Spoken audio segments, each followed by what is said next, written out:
வணக்கம் viewers, welcome back.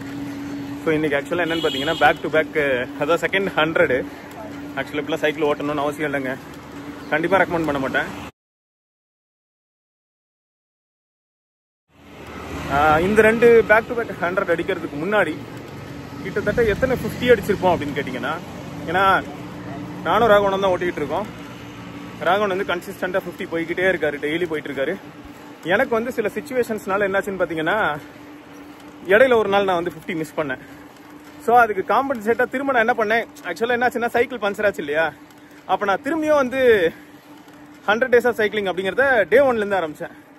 இது வந்து ஒரு வகையில் வந்து எல்லாரும் இன்னையா இது பரோட்டா சூரி காமெடி மாதிரி முதல்லேருந்து அழிச்சிட்டு ஆரம்பிக்கிறாங்கிற, ஏன் இப்படி ஒரு நாள் இடையில பிரச்சனையாச்சு, சரி ஓகே ஒரு நாள் எக்ஸ்டெண்ட் பண்ணிக்கலாம் அப்படின்னாங்க. இருந்தாலும் அப்போ மனசு ஏற்றுக்கல, சரின்னு சொல்லிட்டு ஸ்டார்ட் பண்ணிட்டேன். ஆனால் இப்போ எப்படி இருக்கு தெரியுமா, இப்போ கமிட்மெண்ட்ஸ் அஃபிஷியலாக ஒர்க் ரிலேட்டட் கமிட்மெண்ட்ஸ் வர ஆரம்பிச்சிருக்கு. அப்படின்னா என்னன்னா, இப்போ ட்ரூ கலர் மீட்டப் இருக்கு, அதுக்கு நான் வந்து பெங்களூர் போனோம். டிராவல் டைமே நமக்கு ஒரு 5 மணி நேரம் 6 மணி நேரம் ஆயிடுது. அங்கே போயிட்டு நம்ம ஒரு 2.5 மணி நேரம் சைக்கிள் ஓட்ட முடியுமா அப்படின்னா பாசிபிள் இல்லை. ஏன்னா ஒர்க்கே நமக்கு வந்து மேக்ஸிமம் அதுக்கப்புறம் இருக்கக்கூடிய இடத்த ஃபில் பண்ணிடும்.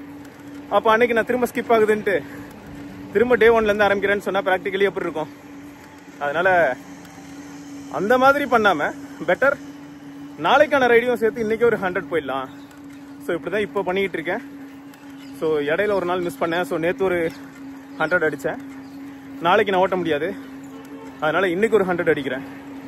ஸோ தான் இருந்தாலும் பேக் டு பேக் 100 நான் யாருக்கும் சஜஸ்ட் பண்ண மாட்டேன். நல்ல ரெகுலராக சைக்கிள் ஓட்டி ட்ரைனிங் ஆயிடுச்சு, நல்ல ட்ரெயின் ஆகிட்டோம், ஸ்ட்ரெஸ்லாம் ஆறதில்லை அப்படின்னா நீங்கள் ட்ரை பண்ணலாம். அப்படி இல்லைன்னா வந்து வேணாங்க, எதுக்குங்க ப்ரெஷரு, இன்ஜுரி ஏதாவது ஆக வாய்ப்பு இருக்குது, ரொம்ப டயர்டாகிடும், டே டு டே டாஸ்க்கு ஒர்க் எதுவுமே பண்ண முடியாது, எதுக்கு கஷ்டம். அந்த பக்கம் பார்க்குறீங்களா, பார்த்தீங்களா ஃபோனில் ஸ்மட்சஸ் இருக்குங்க, டேரெக்டாக பாக்கெட்லேருந்து எடுத்தேன்ல, அதான் இந்த ஃப்ளார் வருது. எப்படி இருக்கு,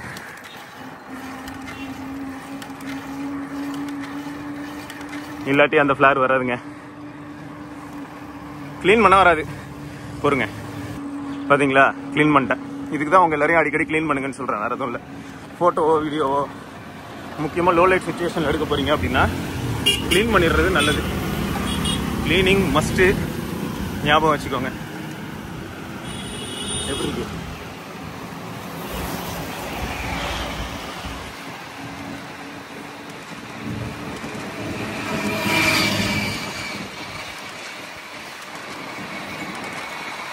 நிறைய பேர் ஆக்சுவலாக ஃபோட்டோ எடுத்துட்டு இருக்காங்க.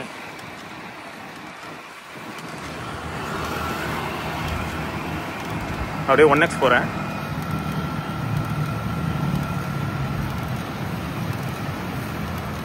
ஓகே, பேக் டு 100 இதை பற்றி அப்படின்னும் போது நிறைய சாப்பிட தோணுதுங்க, செமையாக பசிக்கும். ஏன்னா 100 கிலோமீட்டர் ஓட்டுறதுனால ரஃபாக நம்ம வாட்ச் சொல்லக்கூடிய கேலரிஸ் பர்ன்டு வேல்யூ ஒர்க் அவுட் மூலமாக மட்டும் 2500 கேலரி. 2500 கேலரிங்கிறது சாதாரண வேல்யூவான்னு கேட்டிங்கன்னா இல்லைங்க, நல்லா பசிக்குங்க. நேற்றும் சரியான பசி, கொலை பசி. ஸோ இன்றைக்கும் அதே மாதிரி தான் இருக்குது. இப்போ தான் வந்து சொல்ல போனால் 55 கிலோமீட்டர் முடிச்சிருக்கேன், இன்னும் 45 கிலோமீட்டர் இருக்குது.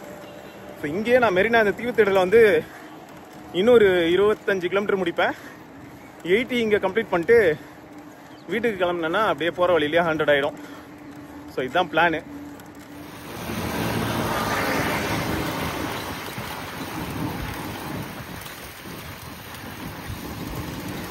இங்கே பாருங்க, 4K 30 FPS சினிமேட்டிக் வீடியோ. எப்படி பார்த்தாலும் நான் iMovie தான் ரெண்டர் போட போகிறேன். இதுக்கு முன்னாடி நான் எடுத்த வீடியோ எல்லாமே 4K 60 FPS. எப்படியும் அவுட் வந்து அநேகமாக ஃபோன் ப்ரிஃபரபிளி 4K 30 FPS தான் எடுக்கும். அதுவும் இந்த கிளிப் வேறு உள்ளே ஆட் பண்ணிட்டேன்னு வைங்க, கண்டிப்பாக 4K 30 FPS தான் ப்ரிஃபர் பண்ணணும்னு வச்சுக்கோங்களேன். 60R தான் நல்லாயிருக்கும்னு நினச்சேன், ஆனால் என்ன பண்ணுறது, iMovieல அந்த அவுட் எடுக்கிறதுக்கான கண்ட்ரோல் நமக்கு கிடைக்காது. அதனால் அநேகமாக 4K 30 தான் அப்லோட் ஆகும்னு நினைக்கிறேன். மறுபடியும் ஃப்ரண்ட் கேமராவில் 4K 60 FPS எடுத்துகிட்டு இருக்கேங்க. இப்போ நீங்கள் பார்த்துட்டு இருக்க வீடியோவில் 60 FPS ஆப்ஷன் இருக்குது அப்படின்னா அநேகமாக சினிமேட்டிக் வீடியோ நான் ஸ்கிப் பண்ணியிருப்பேன்னு நினைக்கிறேன். அப்படி இல்லை 30 FPS தான் இருக்குன்னா சினிமேட்டிக் வீடியோ இன்க்ளூட் பண்ணியிருக்கேன்னு அர்த்தம். அப்படி இல்லை சினிமேட்டிக் வீடியோ இல்லாமையும் நான் வந்து ரெண்டர் போட்டு அப்பயும் வந்து ஐமூவி அவுட் வந்து 30 FPSல தான் எடுத்திருக்கு அப்படின்னா அப்போ சினிமேட்டிக் வீடியோ இன்க்ளூட் பண்ணி வீடியோ நான் அப்லோட் பண்ணியிருப்பேன். ரைட்டு. ஸோ மார்னிங் இங்கே வரதுக்கு முன்னாடி என்ன ப்ரோ சாப்பிடுவீங்க? 100 நாள் சைக்கிள் ஓட்டியிருந்தா இல்லை ஒரு 95 நாள் எம்டி ஸ்டமக்கில் தாங்க ஸ்டார்ட் பண்ணியிருப்பேன். எதுவுமே எடுத்துருக்க மாட்டேன். ரேராக வந்து பார்த்தீங்கன்னா மிஞ்சி போனால் கடலை மிட்டாயோ இல்லாட்டி இந்த பனானா கேக்னு ஒன்று பார்ப்பீங்க தெரியுமா, இந்த மாதிரி எதையாவது ரேராக, ரொம்ப ரொம்ப ரேர். அதான் சொல்லிட்டேனே 95% எம்டி ஸ்டமக்கில் தான் ஸ்டார்ட் பண்ணுவேன். ஆனால் அதுக்காக லிக்விட் எடுத்துக்க மாட்டேன்னு கிடையாது. காலையில் கிளம்பும் போது என்ன பண்ணுவேன்னா கடுங்காப்பி ஒரு 150 250 ml வச்சுக்கோங்களேன், வித்தவுட் சுகர் சேர்க்க மாட்டேன். இது எனக்கு பழகிடுச்சு. இப்போன்னு இல்லை, நான் ரொட்டீன் ஒர்க் அவுட்டில் இல்லாதப்போ கூட பிளாக் காஃபி குடிச்சேன்னா சுகர் இல்லாமல் தான் குடிப்பேன். அது அப்படியே பழகி போச்சு, பல வருஷத்து பழக்கம் மாதிரி ஆயிடுச்சு இப்போ. ஸோ அது அப்படி தான் போயிட்டுருக்குன்னு வச்சுக்கோங்க. ஆனால் கண்டிப்பாக ப்ரோட்டீன் ரொம்ப தேவைங்க. இவ்வளோ ஸ்ட்ரெஸ் பண்ணுறேன்னா, ஃபிசிக்கலாக இவ்வளோ ஸ்ட்ரெஸ் பண்ணுறதுனால கண்டிப்பாக ப்ரோட்டீன் தேவை.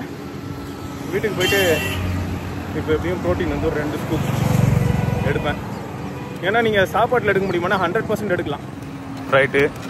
ஸோ சாப்பாட்லேயே வந்து நமக்கு ரெக்வயர்டு எவ்வளோ ப்ரோட்டீனோ நம்ம எடுக்க முடியுங்க.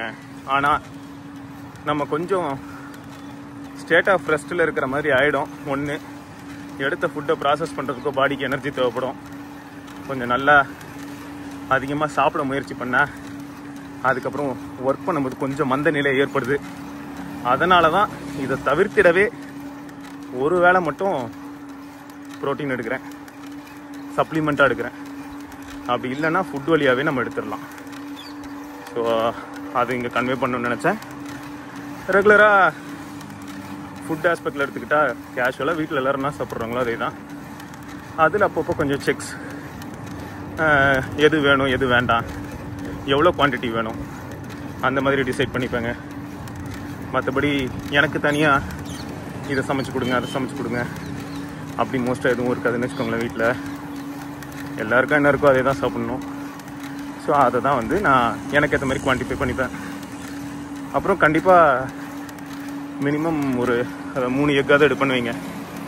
அப்புறம் எப்படி இருக்குது பார்த்தீங்களா, இங்கே டிடி தமிழ் இங்கே பார்க்கலாம். தூர்தர்ஷன் காலேஜ் டேஸில் இண்டஸ்ட்ரியல் விசிட்னு சொல்லி இங்கே எங்களை கூப்பிட்டு வந்தாங்க. எலக்ட்ரானிக்ஸ் அண்ட் கம்யூனிகேஷன் அதில் தானே இருந்தேன். இசிஇ இன்ஜினியராக இங்கே தான் வந்திருந்தேன். பாருங்க போர்டு காட்டுறேன்.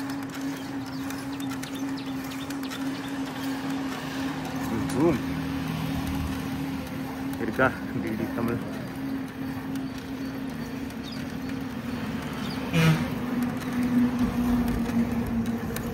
கொஞ்சம் பனி இருக்குது, இப்படி இருக்குல்ல.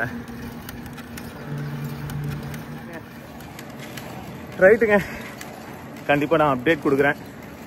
திரும்பியும் ஒரு 3 to 4 days கழிச்சு எப்படி இருக்குது, என்ன ஏது இம்ப்ரூவ்மெண்ட் இருக்கா இல்லையா.